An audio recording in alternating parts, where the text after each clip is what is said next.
5 முறை முதலமைச்சர் என பெயர் வாங்கியது தொடங்கி இந்தியாவின் வயதான கைதியாக சிறை சென்றது வரை ரெக்கார்ட் செட் செய்தே அட்டென்ஷனை திருப்பிய மூத்த அரசியல்வாதி ஓபி சௌதாலா 89 வயதில் காலமாகி இருக்கிறார். ஹரியானா மாநிலத்தில் காலம் காலமாக அரசியல் பிழைத்த ஒரு ஆதிக்கமிக்க ஜாட் குடும்பத்தில் பிறந்தவர் ஓம் பிரகாஷ் சௌதாலா.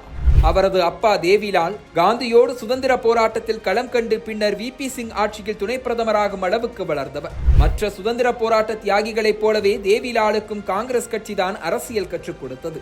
ஆனால் ஜனதா கட்சி, ஜனதாதள், சமாஜ்வாதி என அடிக்கடி கட்சி மாறிக்கொண்டிருந்தார் தேவிலால். முதலில் ஜனதா கட்சிக்காக 2 ஆண்டுகள் முதலமைச்சராக இருந்த தேவிலால் அடுத்த 10 ஆண்டுகளில் ஜனதாதளுக்காக 2 ஆண்டுகள் முதலமைச்சராக இருந்தார். இந்த நேரத்தில் தான் அவருக்கு டெல்லி அரசியலில் இருந்து அழைப்பு வந்தது. உடனே பதவிக்கு பங்கம் வந்துவிடாமல் மகன் ஓபி சௌதாலாவை முதலமைச்சராக்கிவிட்டு மத்தியில் துணை பிரதமராகும் ரேஸில் நுழைந்தார். ஆனால் மாநிலத்தில் ஓபி சௌதாலாவுக்கான நெருக்கடி அதிகரித்தது. அமீர் சிங் என்கிற அரசியல்வாதி கொலை வழக்கில் சௌதாலா சேர்க்கப்பட்டதால் அவர் பதவி விலக கோரி அழுத்தம் அதிகரித்தது. இதனால் 171 நாட்கள் மட்டுமே சௌதாலாவின் முதலமைச்சர் பதவி நீடித்தது. ஆனால் அடுத்த 2 மாதங்களில் நிலவரத்தை சரி செய்துவிட்டு மீண்டும் முதலமைச்சரானார் ஓபி சௌதாலா. இந்த முறை மீண்டும் நெருக்கடி அதிகரித்ததால் 5 நாட்களில் ராஜினாமா செய்தார். 8 மாதங்களில் நிலைமையை சரி செய்து மீண்டும் முதலமைச்சரானார் சௌதாலா. ஆனால் இந்த முறை குடியரசுத் தலைவர் ஆட்சி அமலானதா சௌதாலாவின் பதவி மறுபடியும் பறிபோனது. இப்படி 1989 இருந்து 91 வரை மட்டும் 3 முறை முதலமைச்சராகி இருக்கிறார் ஓம் பிரகாஷ் சௌதாலா.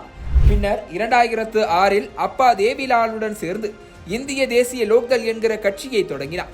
அந்த நேரத்தில் ஹரியானா விகாஸ் மோர்ச்சா என்கிற கட்சி ஏற்கனவே மாநில அரசியலில் கொடிகட்டி பறந்தது. ஆனால் 1999 பாஜகவோடு கைகோர்த்து பன்சிலாலின் அரசை கவிழ்த்து 4வது முறையாக முதலமைச்சரானார் சௌதாலா. 2000வது ஆண்டு நடந்த சட்டப்பேரவை தேர்தலில் வென்றதால் தனது முதலமைச்சர் பதவியை தொடர்ந்தவர் முழுமையாக 5 ஆண்டுகளை நிறைவு செய்தார். சௌதாலா 5 முறை முதலமைச்சராகி சாதனை படைத்ததை விட அடிக்கடி சர்ச்சைகளில் சிக்கி சாதனை படைத்ததுதான் அதிகம். ஹரியானாவின் முதலமைச்சராவதற்கு முன்பே டெல்லி விமான நிலையத்தில் கடிகாரங்களை பதுக்கி எடுத்துச் செல்ல முயன்றதாக பிடிபட்டார். அந்த நேரத்தில் மகனை காப்பாற்ற தேவிலாலே முன்வரவில்லை. பின்னாளில் 1999 முதல் 2000வது ஆண்டு வரை முதலமைச்சராக இருந்தபோது 3000 ஆசிரியர்களை அரசு பணியில் நியமித்ததில் குளறுபடி எழுந்தது. அதில் தகுதியற்ற ஆசிரியர்களை நியமித்ததாக வசமாக சிக்கினார் ஓபி சௌதாலா.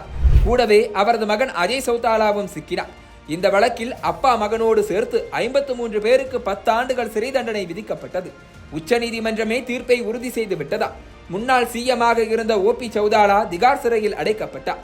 இதன் பின்னர் மற்றொரு ஊழல் வெளியானது.